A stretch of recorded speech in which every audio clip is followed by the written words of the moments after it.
جو اب تو میرے خیال میں 156 زبانوں میں اس کا جو ہے ترجمہ ہو چکا ہے. سنسکرت میں لکھی گئی تھی پنڈت کلین داس میں. اس میں جو کشمیر کے ناموں کا ذکر ہوا تو اس میں جو سب سے پہلا نام تھا اس میں وہ یہ بتاتے ہیں کہ حضرت سلیمان علیہ السلام جو ہیں وہ جب پوری دنیا کی سیر پہ نکلے تو جب وہ کشمیر کی وادی کے اوپر سے گزرے تو انہوں نے اپنی روحانی نظر سے دیکھا کہ یہ جو خوبصورت وادی ہے یہ پانی کے نیچے چھپی ہوئی ہے. تو انہوں نے اپنے لشکر میں چونکہ ان کے ساتھ جن پریاں سب چیزیں جو ہے ان کے ساتھ کرتی تھی ٹریول کرتی تھی, تو انہوں نے کہا کہ کوئی ایسا جن یا دیو یا پری میرے لشکر میں ہے کہ جو اس پانی کو زمین پر بہائے اور اس وادی کو منظر عام پہ لے آئے. تو ان کے لشکر میں ایک جن تھا, اس کا نام تھا کاسا.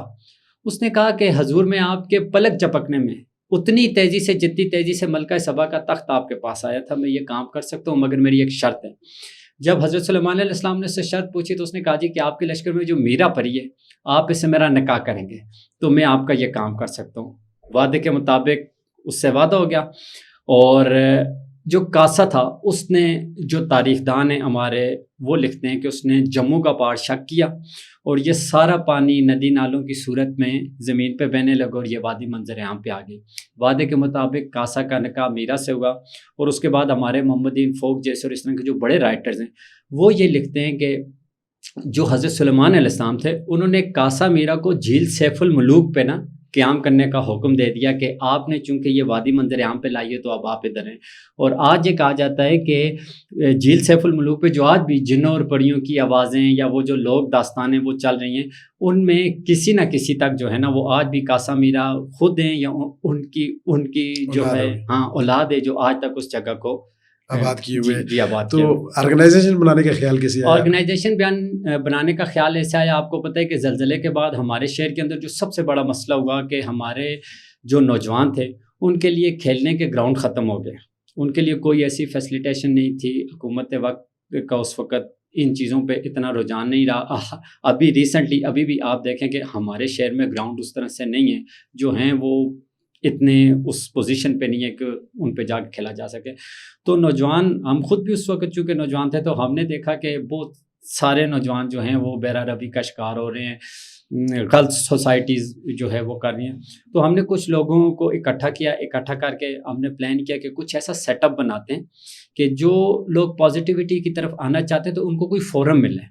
اس فورم کی بیس پہ ہم نے پھر ایک فورم بنانے کی کوشش کی. جب فورم بنانے کی کوشش کی تو پھر کاسا میرا کا نام ذہن میں آیا, کیونکہ کشمیر میں بن رہا ہے تو کشمیر کئی نام سے بنے, پھر کشمیر کے نام سے بنے تو کشمیر کا سب سے پہلا نام بنے, کیونکہ تاریخ میں آپ دیکھیں کہ جو کشمیر کا نام جو ہے یہ کیا نام ہے کاسا میرا ہوا, پھر کشیر ہوا, پھر کشپرشی ہوا, کاشر ہوا, ہم تک جو نام پہنچا وہ کشمیر پہنچا. تو ہم نے کہا چونکہ یوتھ کو ساتھ انوالو کرنا ہے تو کوئی ایسی انٹرسٹنگ چیز سے شروع کیا جائے جس میں ساری انوالومنٹ ہو. تو الحمدللہ اللہ کا لاکھ کروڑ شکر ہے 2013 میں ہم نے جو کاسا میرا آرگنائزیشن بنائی اور آج 2026 تک ہمارے ہزاروں میں. میں آپ کے کام تو پوچھوں گا کہ اس کے علاوہ کیا کیا کام کرتے ہیں, لیکن اس سے میں پہلے یہ پوچھنا چاہوں گا کہ ہم یہ دیکھتے ہیں کہ سوشل میڈیا کا دور ہے اس وقت, تو فیس بک اور واٹس ایپ گروپس میں اس طرح ایون کے مخیر حضرات کے پاس بہت سارے لوگ آتے ہیں اور وہ اپنی ایک آرگنائزیشن کا بتاتے ہیں کہ ہماری یہ آرگنائزیشن ہے, ہم لوگوں کی مدد کرتے ہیں اور ان سے وہ پیسے لے کے تو پھر اللہ جانے وہ کوئی ان کا آڈٹ ہوتا ہے یا نہیں ہوتا. تو آپ مجھے یہ بتائیں کہ آپ کی جو آرگنائزیشن ہے کیا وہ رجسٹرڈ ہے, اور رجسٹرڈ ہے تو کیا اس کا آڈٹ ہوتا ہے اور طریقہ کار کیا ہوتا ہے اس کا؟ جی الحمدللہ اس پہ سوشل ویلفیئر جو ہمارے آزاد کشمیر کا ادارہ ہے وہ بہت اچھی ورکنگ کر رہا ہے, بہت قابل لوگ اس میں بیٹھے ہیں. آپ جب بھی کوئی تنظیم یا کوئی سیٹ اپ بناتے ہیں اور آپ ان کے پاس جاتے ہیں وہ آپ کو بڑا ہی ڈیپلی ہر چیز بریف کرتے ہیں, آپ کو بتاتے ہیں کہ تنظیم رجسٹرڈ کرنے کا کیا فائدہ ہے اور نہ رجسٹرڈ کرنے کے کیا نقصانات ہیں. ہماری تنظیم الحمدللہ 2029 تک اپنی رجسٹریشن لے چکی ہے اپنے پریویس ورک کے بیہاف پہ. ہر سال ہمارا آڈٹ ہوتا ہے, باقاعدہ ان کی ٹیم آتی ہے, وہ ہر چیز کا آڈٹ کرتی ہے, ہمارا آفس چیک ہوتا ہے, ہمارے ڈونر چیک ہوتے ہیں, ہمارے والنٹیئرز چیک ہوتے ہیں, ایچ اینڈ ایوری تھنگ. کوئی چیز ایسی نہیں ہے. ادارہ ہمارے ساتھ بھرپور تعاون کرتا ہے, ہم ادارے کے ساتھ بھرپور تعاون کرتے ہیں, اور جب ان کی ڈاکومنٹیشن ساری کمپلیٹ ہوتی ہے تب وہ ہماری رجسٹریشن کو آگے الاؤ کرتے ہیں. اگر کسی بھی قسم کی کسی بھی جگہ پہ ان کو کوئی شکوک و شبہات ہوتے ہیں تو رجسٹریشن کینسل ہو جاتی ہے۔ مظفر آباد کے اندر یہ ایک بہت بڑا ڈرا بیک ہے،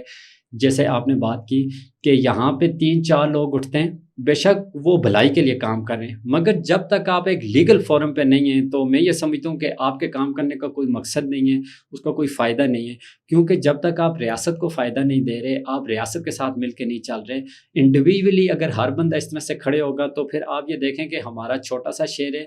پھر جب آپ کسی مین مقصد کے لیے کسی ڈونر کے پاس جاتے ہیں تو وہ آگے سے اکتا جاتا ہے، وہ کہتے ہیں جی کہ آپ میرے پاس آنے والے 20ویں یا 21ویں بندے ہیں، تو اب جب آپ رجسٹرڈ ہوں گے، ایک ادارہ کے ساتھ آپ منسلک ہوں گے، تو اب آپ جا کے کسی سے بات کریں گے، کوئی آپ سے ویریفیکیشن مانگے گا تو آپ کا ایک لیگل پروسیس چلے گا، اس لیگل پروسیس میں گورنمنٹ بھی آپ کو بہت دفعہ جو ہے اکاموڈیٹ کرتی ہے، ادارے آپ کے ساتھ اکاموڈیٹ کرتے ہیں، تو میرے خیال میں یہ چیز بہت ضروری ہے اور اداروں کو بھی اس پہ سوچنا چاہیے کہ جو تنظیمیں رجسٹرڈ نہیں ہیں ان کو رجسٹرڈ کریں، اور جو تنظیمیں اس وقت کام کر رہی ہیں میں ان سے بھی یہ ریکویسٹ کروں گا کہ بہت آسان پروسیس ہے، بہت کوئی اس میں پیچیدگیاں نہیں ہیں، تو آپ ضرور رجسٹرڈ ہوں، کیونکہ بہت سارے کام کرنے والے لوگ ہیں جنہیں میں خود بھی پرسنلی جانتا ہوں، مگر جب ہم ان سے پوچھتے ہیں کہ آپ رجسٹرڈ ہیں تو وہ ایک سوالیہ نشان بن جاتے ہیں، تو اس سے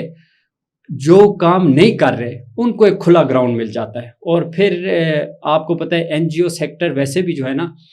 مظفر آباد شہر کے اندر تھوڑا سا لوگ اس کو اچھی نظر سے نہیں دیکھتے، جب بھی آپ کسی سے بات کرتے ہیں تو وہ پہلے آپ سے پوچھتے ہیں جی اپنا کتنا رکھو گے، کھاؤ گے کیا، لگاؤ گے کیا، اس طرح کے سوالات ہوتے ہیں۔ ایک ڈونر ہے، اگر آپ نے اس سے 1000 روپیہ لینے تو وہ آپ کو 1 گھنٹہ بٹھا کے پہلے اپنی پوری تقریر سناتا ہے، پھر 1000 روپیہ دیتا ہے، وہ صرف اس وجہ سے دیتا ہے، وہ اس کا قصور نہیں ہے، وہ ویریفیکیشن کر رہا ہوتا ہے، کیونکہ اس کے پاس ہر تیسرا بندہ جا رہا ہے، کوئی اسکول کے بچے کی فیس کے لیے جا رہا ہے، کوئی دسترخوان کے لیے جا رہا ہے، کوئی راشن کے لیے جا رہا ہے، تو یہ بڑے مسائل ہیں۔ آپ کے علاوہ کتنی یہاں پہ رجسٹرڈ آزاد مظفر آباد میں کتنی جو آرگنائزیشن ہے جو رجسٹرڈ ہے؟ لاسٹ ٹائم سوشل ویلفیئر نے ہم جتنے بھی رجسٹرڈ ادارے ہیں ان کی ایک میٹنگ بلائی تھی، تو میرے خیال میں تقریباً 100 سے زیادہ ادارے ہیں جو یہاں پہ رجسٹرڈ ہیں، مگر جو فعال آرگنائزیشن ہے وہ میرے خیال میں کچھ 10-20 کے لگ بھگ۔ اچھا، رجسٹریشن کا طریقہ کار کیا ہوگا کہ اگر کوئی اللہ کا نیک بندہ اگر وہ کرنا چاہ رہا ہے، کام کرنا چاہ رہا ہے، اور وہ اگر اس کو رجسٹریشن کی طرف سے معلومات نہیں تو اس کو عام آدمی کو ایک رجسٹریشن کا ایک طریقہ کار بتا دے تاکہ وہ جی میں نے آپ کو بالکل اس سے پہلے بھی بتایا اور ابھی بتاتا ہوں کہ سوشل ویلفیئر ادارہ ہے اور اس میں بہت اچھے آفیسران بیٹھے ہیں، وہ بہت آپ کو سپورٹ کرتے ہیں، آپ صرف ادھر جائیں گے اور ان کو بتائیں گے کہ میں نے ادارے کو رجسٹر کرانا ہے تو وہ آپ کو سارے کوائف ایک پیپر پہ لکھ کے دے دیتے ہیں، ان کے پاس پہلے سے پیپر پڑا ہوتا ہے، وہ پرنٹڈ پیپر ہوتا ہے، وہ آپ کو دیں گے، وہ بولیں گے یہ کوائف پورے کر کے آئیں، ہم آپ کو رجسٹر کر دیں گے، تو بالکل سمپل سا طریقہ، اس میں کوئی ہرڈل نہیں ہے۔ آپ کی آرگنائزیشن کون کون سے ایسے کام کر رہی ہے جو اس سماج کو بہتر کرنے میں آپ؟ جی ہم الحمدللہ اس وقت جو ہے رمضان دسترخوان جیسے آپ نے بتایا، اس کے علاوہ رمضان میں ہمارا من سلوا پیکج ہوتا ہے جو ہم شہر کے سفید پوش لوگوں کے گھر بالکل ایک رازداری کے ساتھ جو ہے پورے مہینے کا راشن ڈالتے ہیں۔ یہ صرف رمضان کی حد تک یا یہ صرف رمضان کی حد تک ہے؟ اس سال ہم نے دربار چھیلی سرکار میں جو ہے رمضان دسترخوان کا سوچا تھا افطار کا، تو جب ہم وہاں پہ گئے ان لوگوں سے ملے، ان کی ٹیم سے ملے، تو انہوں نے ہمیں یہ بتایا کہ یہاں پہ سحری کے ٹائم پہ مسافر اور مزدور لوگ بہت زیادہ ہوتے ہیں، اور اکثر و بیشتر یہ ہوتا ہے کہ سحری کا اس طرح سے پراپر نظام نہیں ہوتا کہ وہ اچھی طرح کھانا کھا کے روزہ رکھ سکیں، تو پھر اس دفعہ ہم نے جیسے جو ہے کیا نام ہے افطار کا ٹرینڈ دیا تھا، اس دفعہ ہم نے الحمدللہ جو ہے دربار سرکار کے اوپر سحری کا ٹرینڈ دیا ہے، تو ہم پورے 30 دن انشاءاللہ تعالی یہاں پہ جو ہے سحری کرائیں گے۔ یکم رمضان سے لے کے ابھی تک تقریباً روز کے 250-300 بندہ جو ہے وہ ہمارے ساتھ سحری کرتا ہے۔ اس سے بہتر نہیں ہے کہ آپ لوگوں کو اگر کسی ایک دسترخوان پہ چلے، یہ ایک حد تک ہم یہ کہہ سکتے ہیں کہ اچھی بات ہے، لیکن اگر آپ بجائے اس کے کہ لوگوں کو یہاں پہ کھانے پہ لگا دیں، مطلب ہر بندہ یہ کرے کہ جی وہ اس کو پتہ ہے کہ آسانی سے مجھے یہاں سے کھانا مل جائے گا، یہاں سے کھانا مل جائے گا، تو وہ محنت سے وہ پیچھے ہٹنا شروع کر دے گا۔ اس سے کہیں زیادہ بہتر نہیں ہے کہ آپ لوگوں کو اکوموڈیٹ اس طرح کریں کہ ان کو اپنے پاؤں پہ کھڑا کرنے کے لیے، ان کو ایک بہتر اور اچھا روزگار مہیا کرنے کے لیے کوشش کریں اور اس پہ آپ اپنا حصہ ڈالیں۔ جی بالکل، آپ کی بات بالکل درست ہے۔ وہ چائنا کی کہاوت بھی ہے کہ آپ مچھلی کھانا نہ سکھائیں، مچھلی پکڑنا سکھائیں، تو ہمارا یہ جو پیکیج ہوتا ہے فوڈ پیکیج اور جو افطار و سحر پیکیج ہے یہ صرف رمضان کے حد تک ہوتا ہے. اس کے علاوہ کاسا میرا آرگنائزیشن جو ہے وہ بلا سود پروگرام پہ کام کر رہی ہے. ہم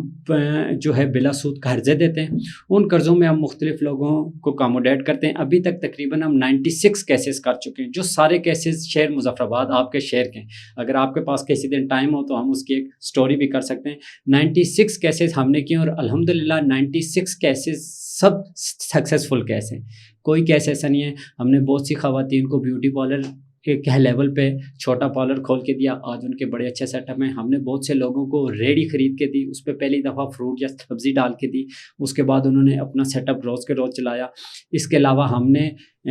خواتین کے لیے, خاص کر خواتین کو ہنرمند بنانے کے لیے اس وقت ہمارے تین سلائی سینٹر ہیں. ایک گھڑی دوپٹہ میں کڑواڑا کے مقام پہ, وہاں سے ایک بچی ہمارے اپر اڈا میں ایک سلائی سینٹر ہے وہاں پہ کام کرنے آتی تھی. تو اکثر وہ لیٹ ہو جاتی تھی, تو میڈم نے مجھے اس کی شکایت لگائی کہ یہ بچی اکثر لیٹ آتی ہے. تو جب میں نے اس بچی سے جا کے پوچھا تو اس نے کہا کہ سر میں ککڑواڑا سے آتی ہوں. تو میں نے اس سے پوچھا کہ ککڑواڑا سے لے کے یہاں تک کوئی سلائی سینٹر نہیں ہے. تو اس بچی نے مجھے بتایا کہ ہمارے وہاں پہ اسکول بھی اتنا دور ہے کہ ہمیں گھر والے اسکول نہیں بھیجتے, کہ ہمیں واپسی پہ پیدل آنا ہوتا ہے اور پیدل آتے آتے شام ہو جاتی ہے. تو ہمارے پاس کوئی سیٹ اپ نہیں ہے. پھر ہم خود, ہماری کاسا میرا کی پوری ٹیم وہاں پہ کڑواڑا گئی, پورے اس ایریا کا وزٹ کیا. جب ہمیں ساری چیزیں ٹھیک لگی, ہمیں پتہ چلا, پھر وہاں پہ ہمارے ایک دوست ہے, ہم نے ان سے بات کی, ان کا ڈرائنگ روم ہم نے وہاں پہ ان سے لیا, لے کے وہاں پہ ہم نے پراپر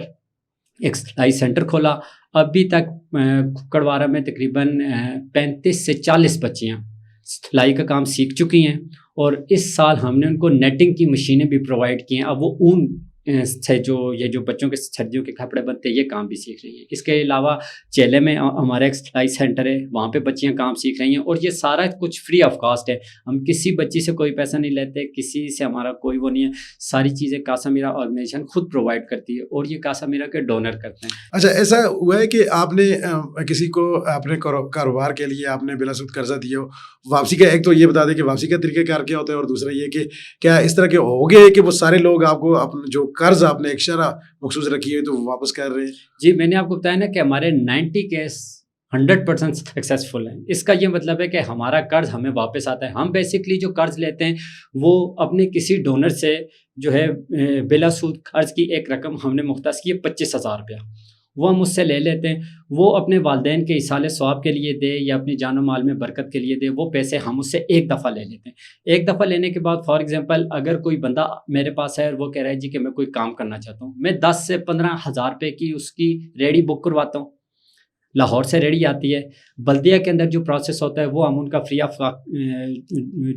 کاسٹ کرتے ہیں. پہلی دفعہ 10 سے 12,000 روپیہ جو پیسے بچ جاتے ہیں اس میں ہم اس کو فروٹ اور سبزی ڈال کے دیتے ہیں, اور پھر ہم کہتے ہیں کہ اگلے دن آپ نے اسی سیل میں سے خود جانا ہے, اپنا سامان لینا ہے. ہر جس مہینے ہم اسے قرض دیتے ہیں اس کے علاوہ نیکسٹ منتھ سے ہم ہر مہینے اس سے 2,000 روپیہ واپس لیتے ہیں. اس طرح یہ ہوتا ہے کہ ہم تقریباً 1.5 سے 2 سال اس کے ساتھ اٹیچ رہتے ہیں. اٹیچمنٹ میں یہ ہوتا ہے کہ ہم اپنے دوستوں کو بولتے ہیں خود اسی جگہ سے اپنا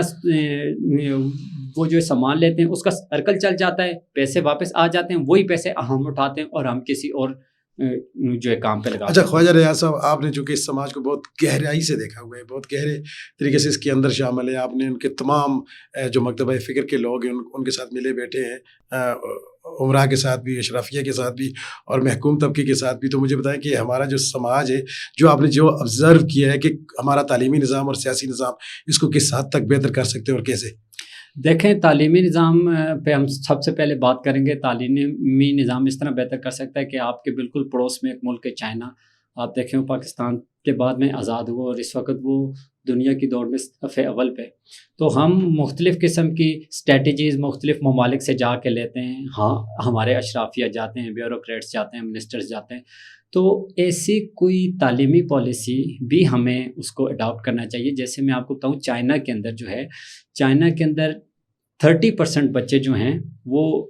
ایجوکیشن کی طرف ہیں, اور ان کا 70% بچہ جو ہے وہ اس کو ہنرمند بناتے ہیں, اسکلفل ہوتے ہیں. تو جب تک آپ معاشرے میں ہنرمند نوجوان نہیں پیدا کریں گے, آپ کی بے روزگاری, آپ کی غربت یہ بڑھتی جائے گی. میں تو یہ کہتا ہوں کہ جیسے آپ کے دور میں تھا یا اس سے پہلے کے دور میں تھا, میٹرک تک ہر بچے کو کم سے کم 2 ہنر سیکھنے چاہیے تاکہ جب وہ میٹرک پاس کرے، میٹرک پاس کرنے کے بعد وہ اپنی FSC کے اخراجات خود اٹھائے۔ ہمارا یہ المیہ ہے کہ ہم نے اگر اپنے بچے کو PhD کرانی ہے تو PhD تک اس کے پیرنٹس اس کو سپورٹ کر رہے ہیں، کیونکہ اس بچے کے پاس کوئی ہنر ہی نہیں ہے، اس نے صرف پڑھنا ہے اور پڑھائی بھی ہمارے ہاں صرف ایک رٹا سسٹم ہے۔ آپ ایک ڈگری کے کاغذ کے لیے ساری دوڑ کر رہے ہیں۔ جب ایک بچہ 12-15 سال اپنی زندگی کے یا 16 سال لگا کے ایک ڈگری لے کے آتا ہے تو آپ یقین مانیں کہ ہمارا کریکولم جو ہے اس میں اور ہمارے فیلڈ ورک میں زمین اور آسمان کا فرق ہوتا ہے، اور پھر وہ اس مایوسی میں جو ہے گر جاتا ہے کہ جو میں پڑھ کے آیا ہوں وہ فیلڈ میں ہے نہیں، اور وہاں سے پھر وہ اپلائی نہیں کرتا۔ اس کے اندر ایک کمپلیکس آ جاتا ہے کہ میں نے جو پڑھا ہے وہ تو فیلڈ میں ہے ہی نہیں، تو اس وجہ سے پھر یہ بے روزگاری بڑھتی ہے۔ تو میں یہ سمجھتا ہوں کہ سب سے زیادہ اس وقت جو ضرورت ہے ہمارے اداروں میں، خاص کر تعلیمی اداروں میں، میٹرک لیول پہ آپ بچوں کو کم سے کم دو ہنر ضرور سکھائیں۔ اچھا ریاض صاحب، ہمارے سماج کو بہتر کرنے کے لیے کسی ایک چیز کو بہتر کرنا ہو تو وہ آپ کی نظر میں ایسی کون سی چیز ہوگی جس کو بہتر کر کے اس سماج کو بہتر کیا جا سکے؟ جی، اس کے لیے قانون کی اویئرنیس یہ بہت ضروری ہے۔ ہمارا سب سے بڑا المیہ، ہمارا سب سے بڑا مسئلہ یہ کہ ہمیں ہمارے قانون سے آشنائی نہیں ہے۔ جیسے ہم اسلامیات، مطالعہ پاکستان اور درس قرآن ہم نے ایک کمپلسری سبجیکٹ رکھے ہوئے ہیں، اس طرح اگر آپ 5th سے لے کے میٹرک تک ایک بچے کو اس کے بیسک رائٹس، اس کے جو بیسک رائٹس ہیں اس کے متعلق جو قانون ہے وہ اس کو سکھا دیتے ہیں، بتا دیتے ہیں، تو وہ معاشرے میں اچھی طرح سروائیو کر سکتا ہے۔ ہمارا سب سے بڑا المیہ یہ کہ یہاں پہ کسی بڑے بندے سے بھی اگر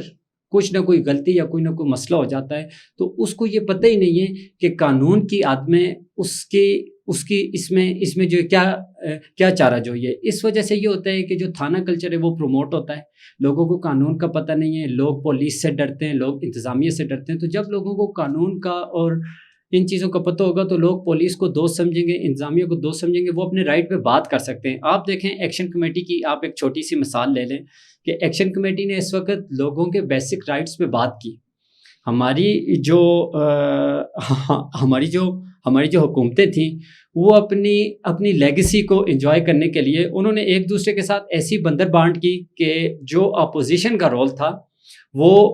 پیچھے رہ گیا، اور اس اپوزیشن کی جگہ فل کی عوامی ایکشن کمیٹی نے۔ اور جب عوامی ایکشن کمیٹی نے اپوزیشن کی جگہ فل کی تو آپ یہ دیکھیں کہ وہی لوگ ان کے ساتھ اٹیچ ہوئے جن لوگوں کو اپنے بیسک رائٹس